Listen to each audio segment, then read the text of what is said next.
again. This is Jeff Rains coming to you again with Foundation of Civilization and Our Changing World. And it is that time of week again where I run down the most important news stories of the week, or the things that I see are important that are happening around our world. Our world runs on energy, so that's where I usually start. And again, the West Texas Intermediate crude, actually most of the oil seemed down a little bit this week, except for OPEC. West Texas Intermediate crude was at $61.87. Brent ended the week at $65.50. And OPEC was at $71.32. Gold ended the week at up $3,586.76. And silver ended up a good bit also at $41.01. The Baltic Exchange Dry Goods Index, which is a measure of how well the transportation industry feels about the industry, about manufacturing and the transportation. It was hovering around 2,000. It was at 1,979. It's been hovering around 2,000 for the past few weeks. U.S. bonds across the major countries this week. U.S. bonds ended the week at 4.077%, and U.K. bonds ended the week at 4.6539%, and Japanese bonds ended the week at 1.5759%. As far as ship traffic around the world goes, we still have the pileup of ships around the Straits of Hormuz. The shipping companies don't want to go without insurance, and the insurance companies don't want to insure ships that are under risk of being attacked by Iran. As far as ISR flights go, there are a number going on all around the world, and especially across the United States. Interestingly, across the United States, there continue to be quite a few in the Western Mountain region, it appears, and some in the southeast around Atlanta. Now, as far as the Navy ships go, the U.S. Navy ships go, we have 293 ships, 107 are deployed, 63 are underway, at least at my last check. The movement that we had, Abraham Lincoln returned to San Diego. The George H.W. Bush returned to Norfolk, which actually I believe they went out, did some practice runs, and then returned to Norfolk again this past Tuesday. The Gerald R. Ford is conducting routine operations in the North Sea. The USS Nimitz is operating in the North Arabian Sea, continues to operate there as it has been for the past few months, or a few weeks at least. The USS America returned to Yokosuka, Japan. The USS Tripoli is in Sasebo, Japan. And the USS Iwo Jima left Norfolk after a brief stint avoiding a hurricane and headed back to the waters off of Venezuela, which I will get into more of what was going on with the task force that's surrounding the Iwo Jima.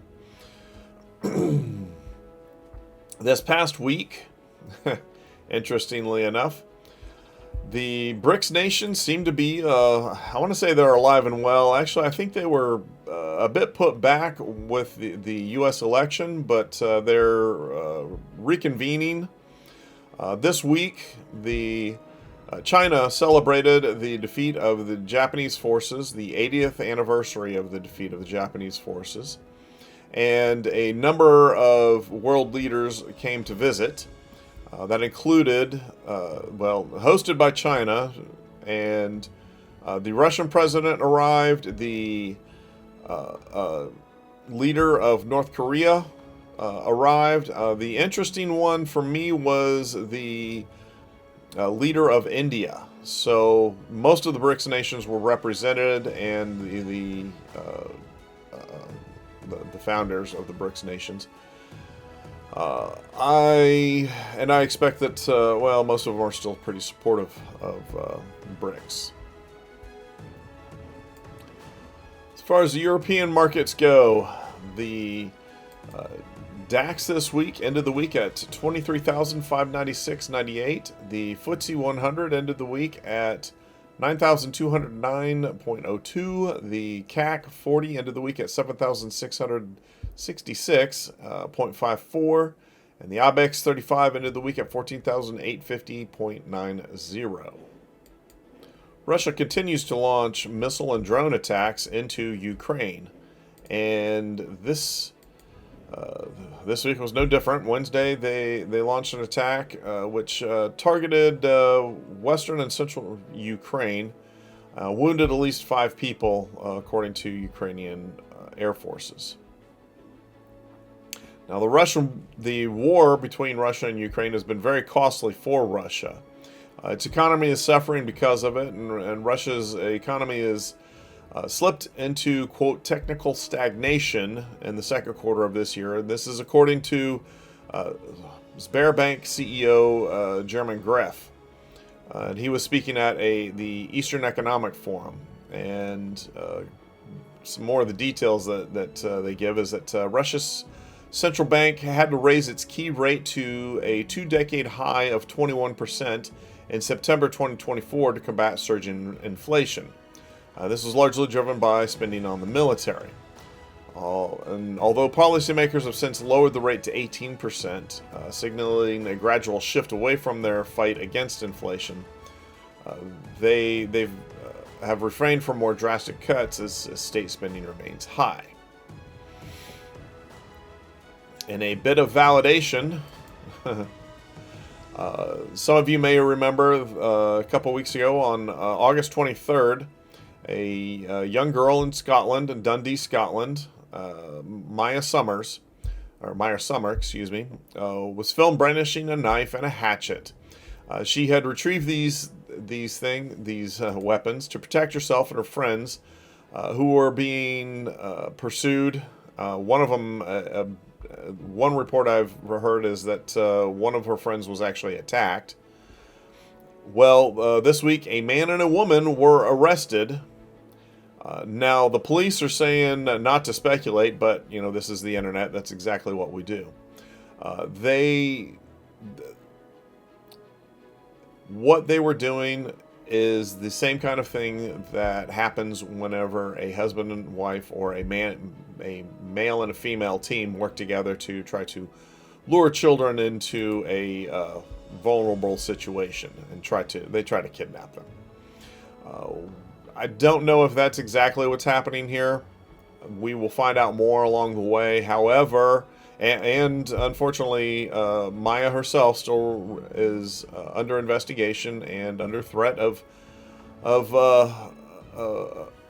legal repercussions. But with this arrest, it appears like she actually had some reason to retrieve those weapons to defend herself. Now, in another disturbing development, the UK asserted its rights to control speech and thought. Graham Linehan was arrested when he arrived in the UK at Heathrow Airport for tweets disagreeing with transgenderism. Several armed officers took him into custody. Now, what is disturbing is that he is not a UK citizen. He is an Irish comedian, and he made these comments while he was in the USA. So, he's not a UK citizen, and he was not in the UK. He was elsewhere. But UK asserts its right to make sure that people are never offended and never hear contrarian views. This week, amidst the talks of peace between Ukraine and Russia, the Russian president has warned that foreign troops deployed to Ukraine would be treated as legitimate targets. This is amidst European leaders meeting in Paris to discuss post-war security guarantees. 26 countries are pledging support for what they call a reassurance force. NATO Secretary General Mark Rutte emphasized Ukraine's sovereignty, rejected Russia's veto over the peacekeeping troop deployment. An interesting development, the EU chief von der Leyen's plane was hit by suspected Russian GPS interference. The And amidst the Russia's Zapad drills, their regular exercises, Europe is concerned that this could turn into low-key attacks. Well, the EU chief's airplane being hit by GPS interference could have been one of those attacks.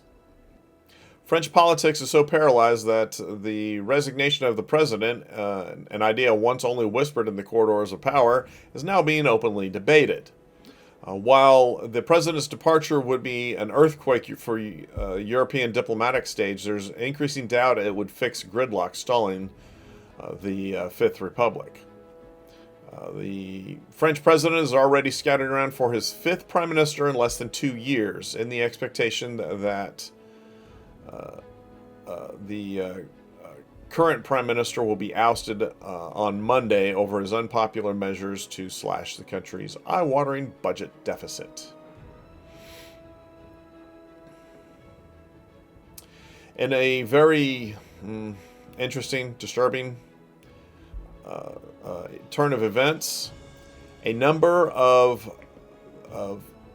German candidates, political candidates, have ended up dead. Earlier this week it was only 6, and the last I heard we're actually up to 7 candidates that are dead. The police say there's no evidence of foul play, while investigations are ongoing. Cause of most of the deaths have already been determined. Ralph Lang and Wolfgang Klinger had serious pre-existing conditions.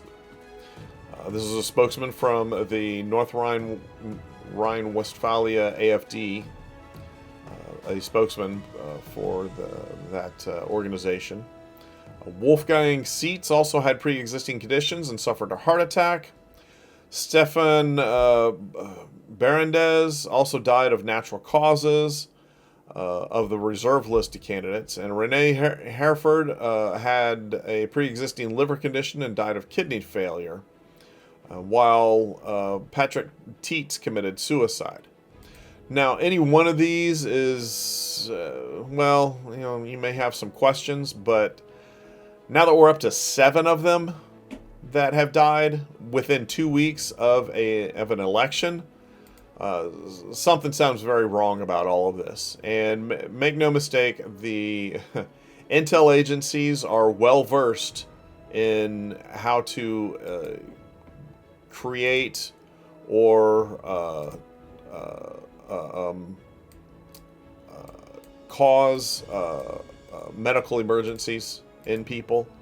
It is not beyond the realm of possibility that intel agencies have caused these things to happen. This week, or recently, a cyber attack has affected Jaguar-Land Rover, and the leaders there have told the factory staff to stay home until at least next Tuesday, so a few more days. This is while they deal with the effects of the cyber attack. The carmaker has had to stop production at its facilities in Merseyside and West Midlands after hackers infiltrated its systems.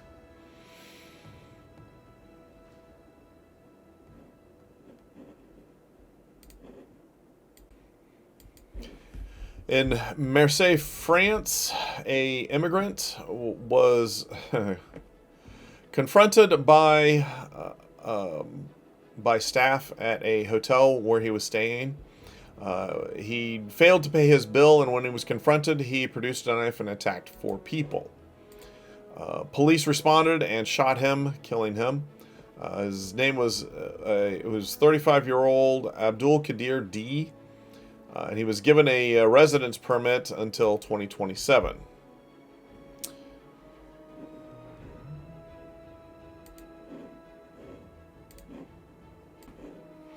Over in Asia, the markets this week, most of them were up. Some of them were down a bit. The Nikkei ended the week at 42,987.76. The SSE composite ended the week at 3,811.19. The Hang Seng ended the week at 25,430.69. The BSE Sensex ended the week at 80,741.73. The Nifty 50 ended the week at 24,743.50.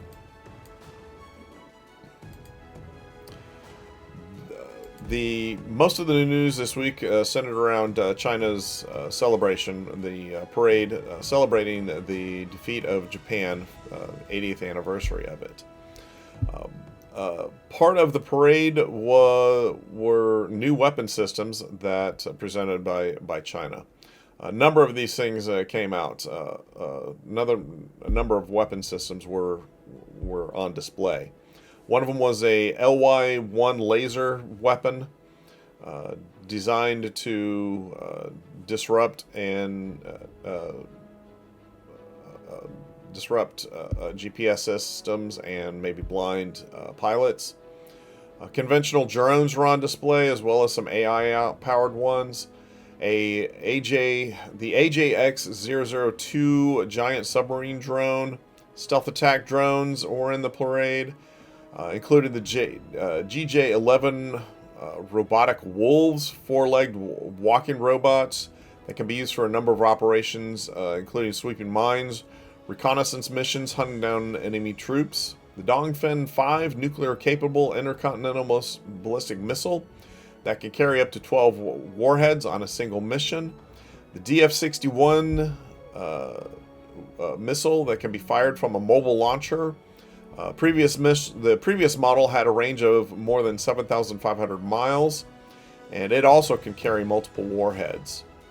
The JL-1 and JL-3 nuclear-capable long-range missiles, first of which is launched from an aircraft, the second from sea vessels. Now, the U.S. President signed an executive order that will grant tariff exemptions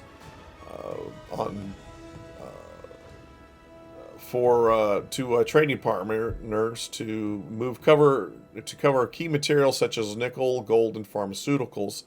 This is for India, and he signed this on Monday. Unfortunately, India does not seem to be too impressed by this move. The contentious discussions over tariffs has driven India away from the United States and closer to Russia. And a spat in India rushing buying Russian oil, and aligning with China, the U.S. president commented on his Truth Social. Looks like we've lost India and Russia to deepest, darkest China. May they have a long, prosperous future together. In the Middle East, the Iranian Revolutionary Guard has had to do some serious reflecting since the June 2025 war. Domestically, and after suffering substantial death, destruction, and during the war, the IRGC became a major martyr, a status that holds a historical and religious significance in the Islamic Republic. People see them as a defender and not just of the regime. They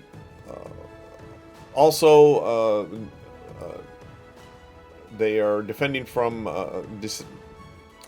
the nation from foreign aggression. At the same time, IRGC continued its role as a repressor, which caused the organization to squander some of its social capital that it's amassed from parts of the Iranian public during the conflict. Now, hearkening back to the rise of ISIS, we're looking at about 2014 or so. Turkey had a very difficult relationship, and people are reflecting on that now. And well, Turkey is promoting its own agenda. During this rise, Ankara was more concerned about being an enemy of Bashar al-Assad. The Turkish president viewed the Assad regime,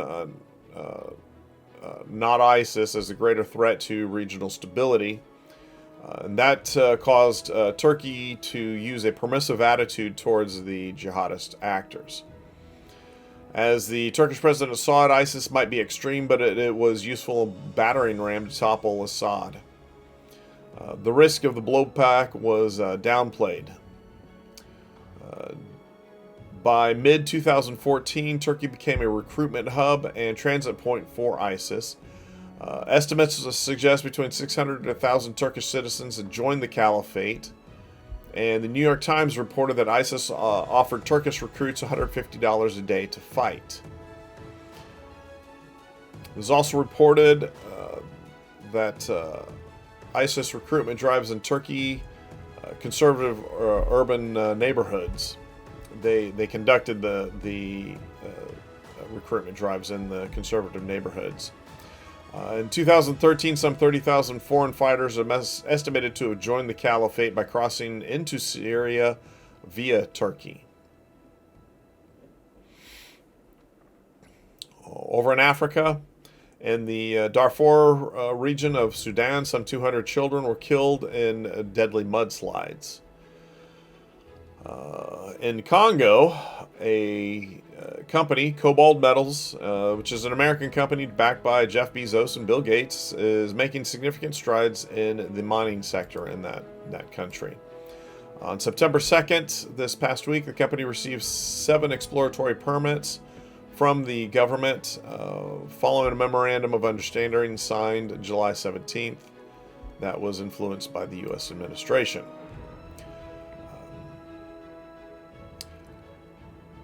UN Human Rights Office has been condemning the recent conflict between Congo and Rwandan-backed M23 rebels.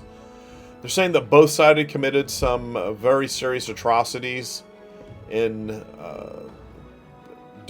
the war. A lot of them just horrific. This was in the eastern Congo last year. Now, in the Americas, the Dow Jones Industrial Average ended the week at 45,466.74. The S&P 500 ended the week at 6,481.56. The NASDAQ Composite ended the week at 21,702.72.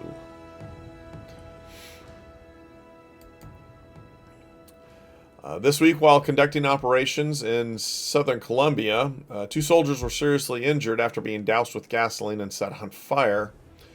This was an anti-drug operation, and this happened on Wednesday. The incident occurred during an operation to destroy a cocaine laboratory in a rural area of northern Putumayo department, which borders Ecuador. A riot took place during which a group of civilians attacked the uniformed officers with fire to impede the procedure. This is according to military representatives from the statement made on Wednesday.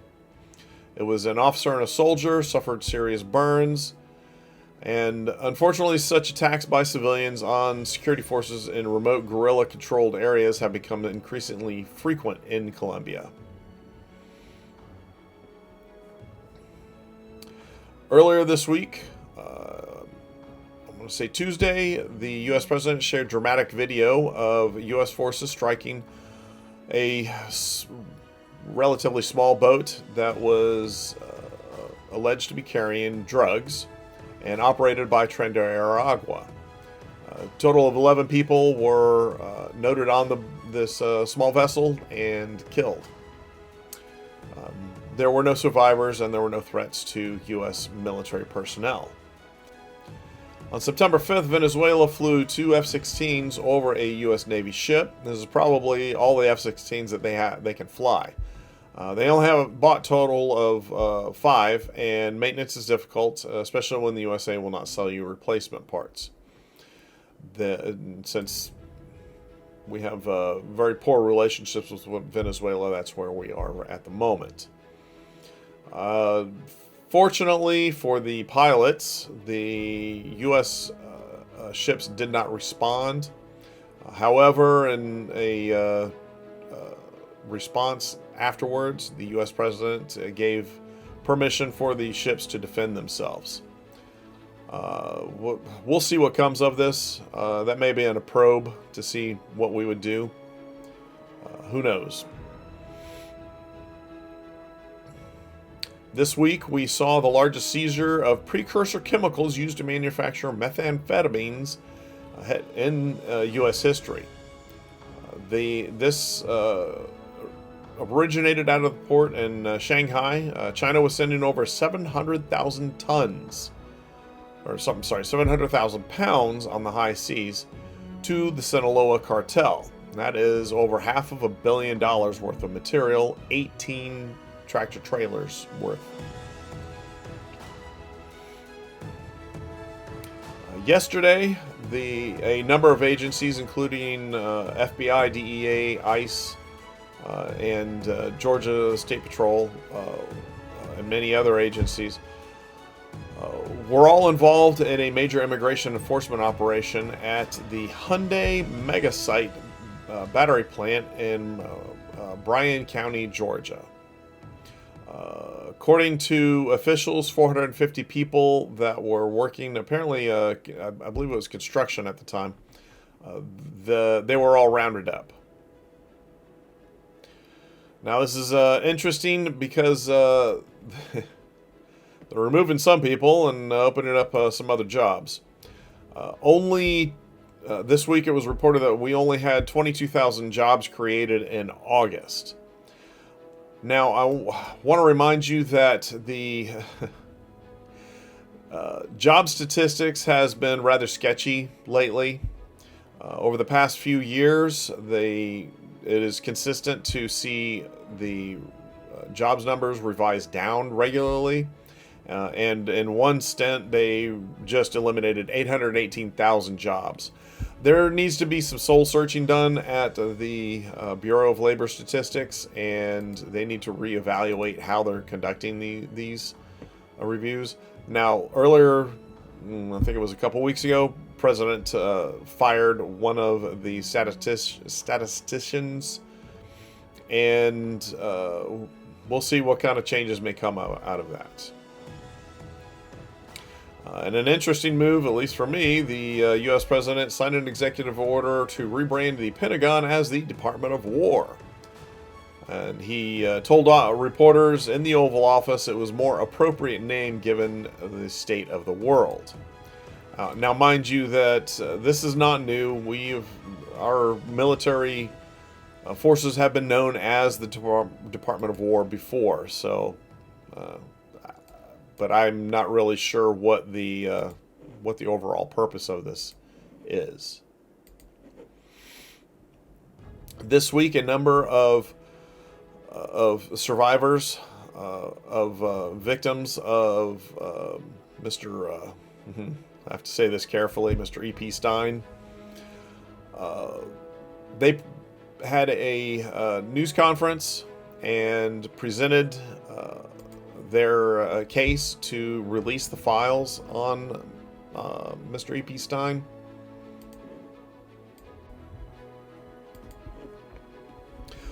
One of those victims was Marina Lacerda. She is now 37, and she was identified as minor victim number 1 and provided key information to help prosecutors put the sex offender behind bars. She stated this week, I would like for them to give all the victims transparency, right to what happened, and release the files. It's also not only for the victims, but for the American people, which I have to agree. Now, in a bizarre response, at least for me, the U.S. president continues to call this, calls for the investigation to end and calls it a Democratic hoax.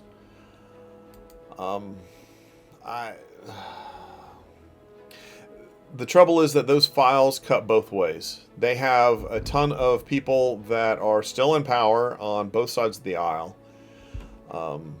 I don't know. I don't know exactly what he's thinking.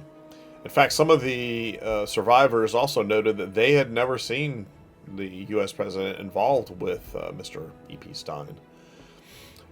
The Oversight Committee released a number of documents this week also, over 33,000 documents. Bizarrely, though, they released it in such a way that makes it difficult to review the documents. You've got to go searching for whatever it is. Additionally, this week, the HHS secretary was grilled by the Senate over firings at the department and resignations at the CDC. There was a lot of hand-wringing, but none of the senators were able to respond to the secretary's assertions. The two things that stood out to me as I was preparing this week, the CDC got every part of the COVID-19 response wrong. Not a little bit, not some of it, every part. You have to work really hard to get everything wrong. These people are also have overseen chronic illness rise to 74% of children or the U.S. Stunning. It's stunning that these people even have jobs, let alone that we're complaining that they're getting fired. Now, what is really going on, though? The late last month, I believe it was the 23rd, the HHS Secretary, RFK, ended the emergency use authorization for COVID-19. Big Pharma is big mad now. They wanted to keep that money flowing, and now they see it ending, and they're sending out their attack dogs from the Senate.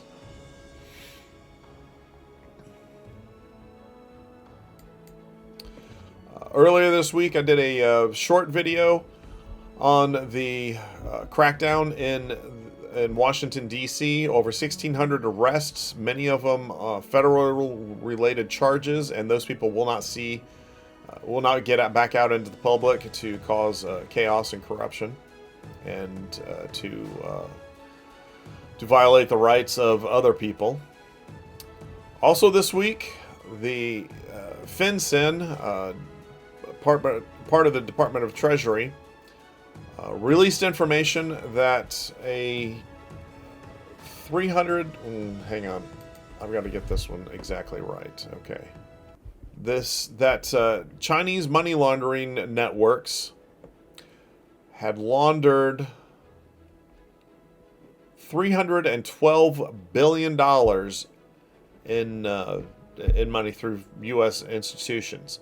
And much of that money was involved in illicit activity, including fraud, human trafficking, and human smuggling. Some of this is from drug sales, some of this from various other things.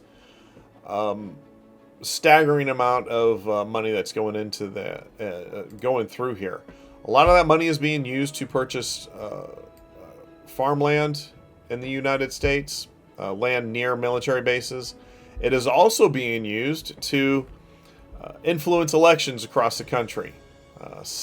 Just staggering that these things are able to go on. But that's what happens whenever you send important political families $30 million. And actually, I have a feeling they've got a lot more money that has come through the Chinese Communist Party. That is all that I have for this week. I know that there are a ton of other significant things going on, but I hope that you guys are paying attention and watching how things unfold. And I hope that y'all are doing well. Hug your families. Much love to everybody. Please like, share, and subscribe. And I hope that y'all are preparing for the future changes that are coming. Thanks again for listening. I look forward to talking to you guys again very soon.